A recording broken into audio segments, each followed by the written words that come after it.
61 koronavirus kasu berri atzeman dira Nafarroan azken egunean. Lakuntza, Ermitagaina eta Azpilagainan erregistratu dira 4 kasu. Nafarroak irekierak, edukierak eta ordutegiak malgutuko ditu Hortziraletik aintzinera ezarritako gida lerroari jarraituz. Nafarroko gobernuak Ogasun Ministerioarekin eta Zerga Agentziarekin hitzarmen bat sinatzea onartu du autonomoi eta enpresei zuzeneko laguntzak emateko. Nafarroak 140.000 euro bideratuko ditu baztertuta geratzeko arriskuan dauden migratzaileak hartzeko.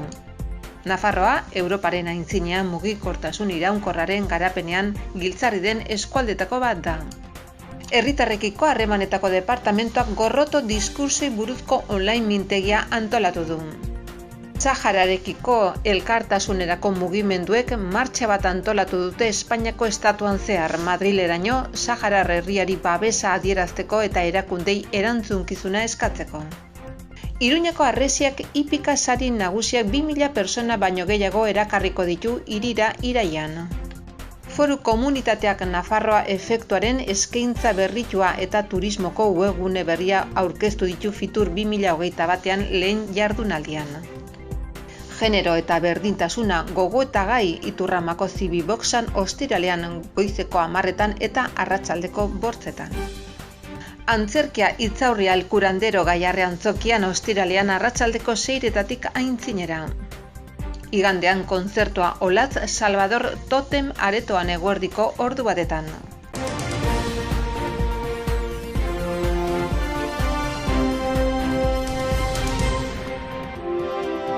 Bi mila 329 COVID diagnostiko frogak egin eta 61 positibo berri erregistratu dira Nafarroan eta positibotasun tasa 2,6 dago. Aintzineko egunean 71 positibo eman ziren eta behera egin du oraingoan.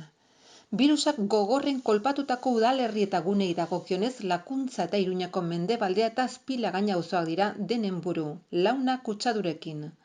Horrez gain Burlatan, Sarrigurenen, Lesakan eta Tafallan 1 positibo zenbatu dituzte. Espainiako Osasun Ministeritzak eta erkidegoek erabaki dute AstraZenecaren lehenbiziko dosia jaso duten 60 urtetik beherakoek immunizazio prozesua etxe horretako dosiarekin amaitzea edo Pfizerren hartzea aukeratu ahalko dutela.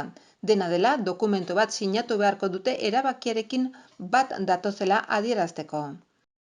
Bihar ostirala maiatzeko 21 foru agindua sartuko da indarrean eta horren bidez Nafarroan irekiera, edukiera zein hainbat sektoretan zein ekintzetan ezarritako neurriak malgutuko dira. Koronavirusak komunitatean duen egoerari jarraituz. Neurrion artean gaueko 9tik 10etara luzatuko da ordutegia hainbat ekintzetan eta arlo publiko zein pribatuko bilerei dagokionez gehienez 3 familietako 8 kide biltzeko gomendioa eman da.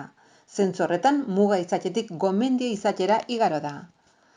Azken asteetan, Nafarroko gobernuak sektoren artean eta departamentuen artean burututako lan izugarria agertzen da foru agindu berrian eta hori maila guztietan neurriak pixkanaka malgutzearren.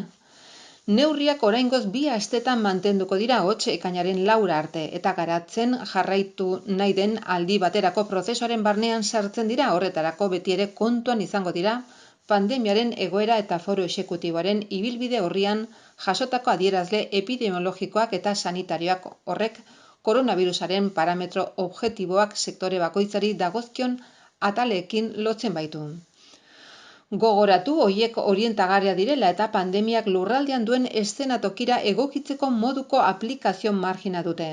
Gaur egun, Nafarroa arrisku handiko mailaren eta arrisku ertaineko mailaren arteko transizio unean aurkitzen da. Adierazle gehienak jada dauden lekuan. Aldi berean, koronavirusaren aintzineko txertaketan aurrera egitea oso garrantzitsua da prozesu hontan guztian. Arauan jasotako aldaketa nagusiak lehenik eta behin eremu publiko eta pribatuko bileren ingurukoak dira. Hortziraletik aintzinera, hoiek gehienez 8 personakoak eta 3 bizikidetza unitatekoak izatea gomendatzen da. Era berean, jarduera ezberdinen ordutegia tartean, saltoki, akademia, igerileku edo liburutegiena ordu bete luzatuko da oro har, hau da, 9tik 10etara. Bestalde, arauan esaten da bingoak eta joko aretoak 130 irekiko direla funtzio anitzeko aretoetarako aplikatzen den edukiera bera izanik. Orokorrean beranduenera jota 10etan itxiko dira. Halaber, foru aginduan esaten da ostiraletik aintzinera elkarte gastronomikoak eta peinak irekiko direla edukiera muga berarekin 30%. Neurri horiek aurkeztutakoen artean ostalaritzaren inguruan astelehen honetatik aintzinera jada indarrean direnei gehitu behar zaizkie. Barrualdeak 10 arte zabali daude 30%ko edukierarekin edo mahaien arteko distantziak handiagoak izanik okupatzeko gehieneko edukierarekin.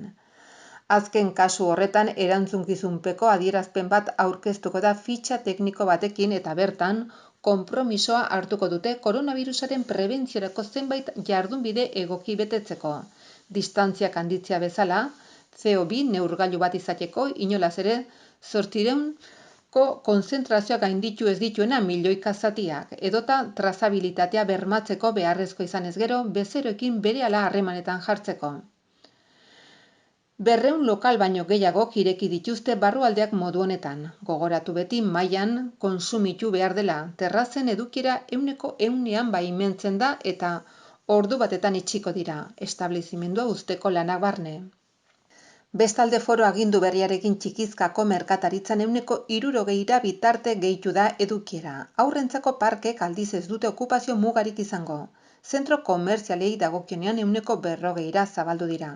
Gida turiste gehienez 18 laguneko taldeak hartuko dituzte, baina turismo aktiboa eta natura turismoko irteeratan gehienez 25 laguneko taldeak baimenduko dira. Nafarroko gobernuak sektore ezberdinekin estu lan egiten jarraitzen du irekitako malgutze prozesua sakontzeko eta horretarako etengabe lanean jarraitzen du baita ere foru komunitateko toki erakundeekin eta udalerriekin. Nafarroako Ogasun Ministerioak eta Zerga Administrazioko Estatu Agentziak laster sinatuko dute 3 administrazioen arteko lankidetza arautzen duen hitzarmena.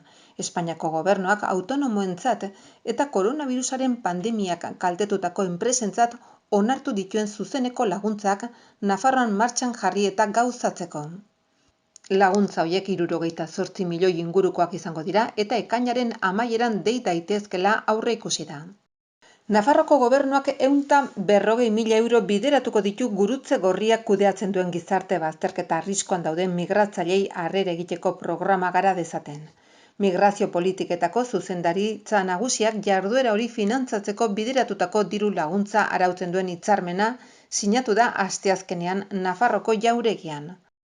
Automobilgintzan mende erdi baino gehiagoko esperientzia izateak eta nabeak ekimen publiko-pribatuaren bidez ibilgailu elektriko iraunkor eta autonomoa sustatzeko foru komunitateak berriki egin duen apustuak Nafarroa Europako mugikortasun iraunkorraren garapenean funtsezko eskualde bihurtzen dute. Mezu hori helarazi du Maria Txibite lehendakariak Europar Batasuneko eskualdeen batzordeko automobilgintzan espezializatutako taldearen bilera telematiko batean. Eta bertan izan dira Ana Ollo herritarrekiko harremanetako kontseilaria eta Sergio Pérez kanpo ekintzarako zuzendari nagusia ere bai. Nafarroko gobernuko bakearen bizikidetzaren eta giza eskubideen zuzendaritza nagusiak SOS Arrazakerian Nafarroa islamofobiaren aurkako plataforma pobrezia eta gizarte bazterkeriaren aurkako Nafarroko sarea, Katalin Gorri eta Zermi erakundeen laguntzarekin elkarrekin bizitzea gorrotori gabe idazten da web mintegia antolatu du maiatzaren 28erako. Jarduera giza eskubideen aldeko gizarte erakundeekin lankidetzan eginen da. Saharar herriarekiko elkartasunerako mugimenduek martxa bat antolatu dute Espainiako estatuan zehar, Madrileraino, Saharar herriari babesa adierazteko eta erakundei erantzukizuna eskatzeko. Saharar herriaren borroka aldarrikatzea eta ikusaraztea eta herritarrak kontzientziatzea sahararrek bizi duten larrialdi egoeraz hori da martxaren asmo nagusia izan ere, azken hilabetetan Mendebaldeko Saharako gatazka aktualitatera itzuli da Marokoren erasoen ondorioz. Fronte Polisarioak Marokorekin zuen suetena hautsitzat eman eta gerra deklaratu zuen azaroan, 40 urtez zain egon eta gero. Manifestazioa Espainiako estatuko hainbat tokitatik abiatuko da ekainaren hasieran eta Madrilen bukatuko da ekainaren 18an. Nafarroako Sahararen aldeko mugimendu, elkartasun mugimendutik, Espainian estatuan egin beharko den Sahararen Saharar herriaren aldeko martxa solidarioa aurkeztea etorri gea. Espainiako herrialde desberdinetatik aterako dien zutabeak Madrilen bukatuko dute ekainaren 18an eta ekainaren 19an ekitaldi potente bat egongo da, eta Nafarroan horren inguruan gure zutabea antolatu dugu. Zutabe hau ekainaren 4ean Berroetiartik atera egingoa, eta 4 etapetan Logroñora ailegatuko gea.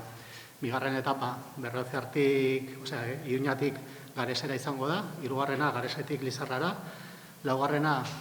Lizarratik Los Arcosea, eta Los Arcosetik Logroñoa izango da azken etapa hau. Han elkartuko gea Aragonetik datorren zutabea, eta Burgos aldera jungo dugu. Burgosen Errioxar, Aragon eta Nafarroako zutabeak Kantabriatik, Euskaditik eta Asturiasetik datozen zutabeekin elkartu egingo gea, eta hortik Madrilea. Martxa honen helburua da Saharar herriak bizi duen egoera latza salatzea, alde batetik, marrokiar herriak aspaldidanik daukan okupazio ilegala salatzea ere, eta Saharar herriak dituen errekurtso naturalen espolioa salatzea ere. Eta, ez gea gehiago zabalduko, hau laburtasun osoz egindako aurkezpena da, eta parte hartzea animatzen dugu jende guztiai. Parte hartzeko aukera desberdina daude. Ibiliz, etapa bat, edo bi, edo rekorrido osoa egiteko aukera badago, edo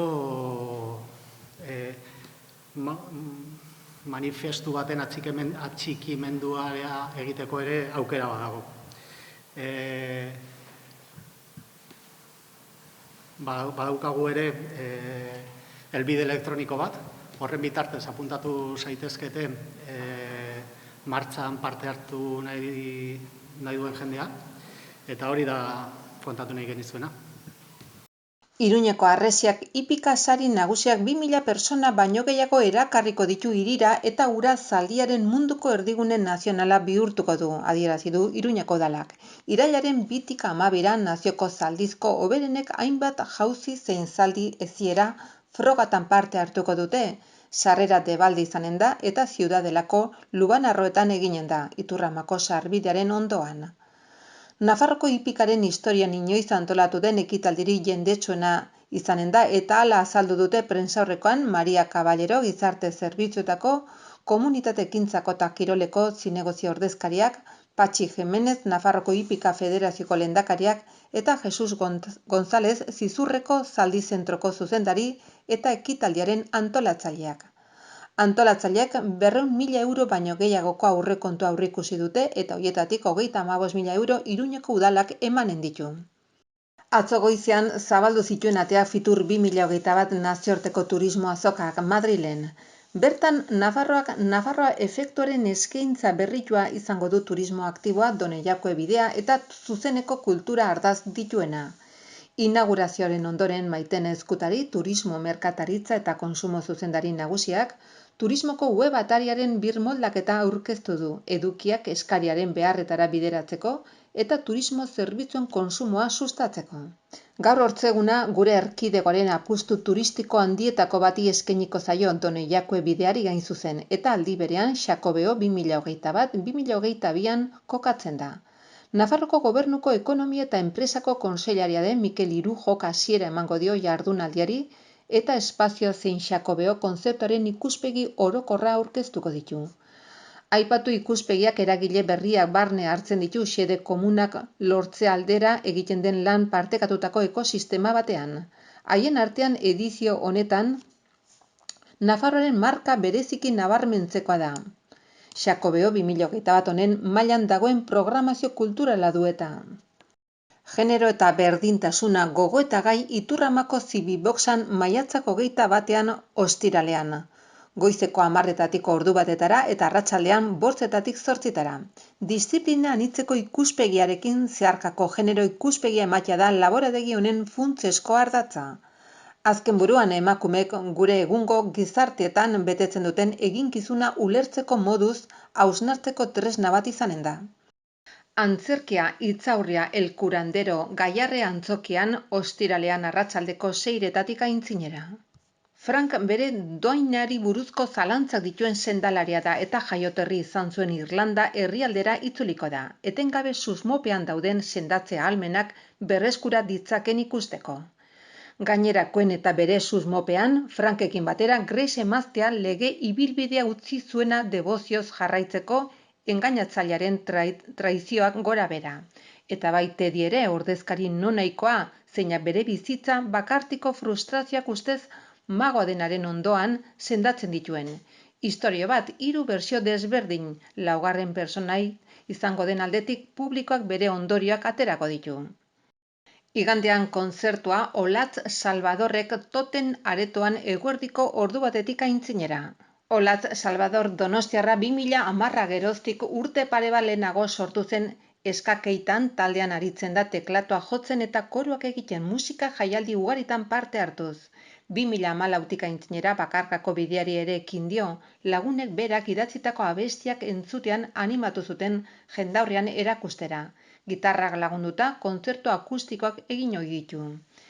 2017an emakumeen ikusgaitasuna sustatzeko sorturiko Euskal Herriko emakume musikarien sarean parte hartzen du.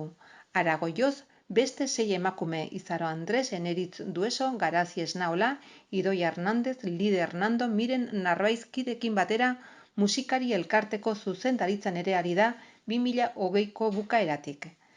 2021ko hasieran, urtarrilaren 19an, bigarren diskoa aurkeztu du. Ao Ual 12 kantuko osatzen dute eta Rozaleen, Iban Ferreiro eta beste zenbait musikarirekin kolaborazioa du.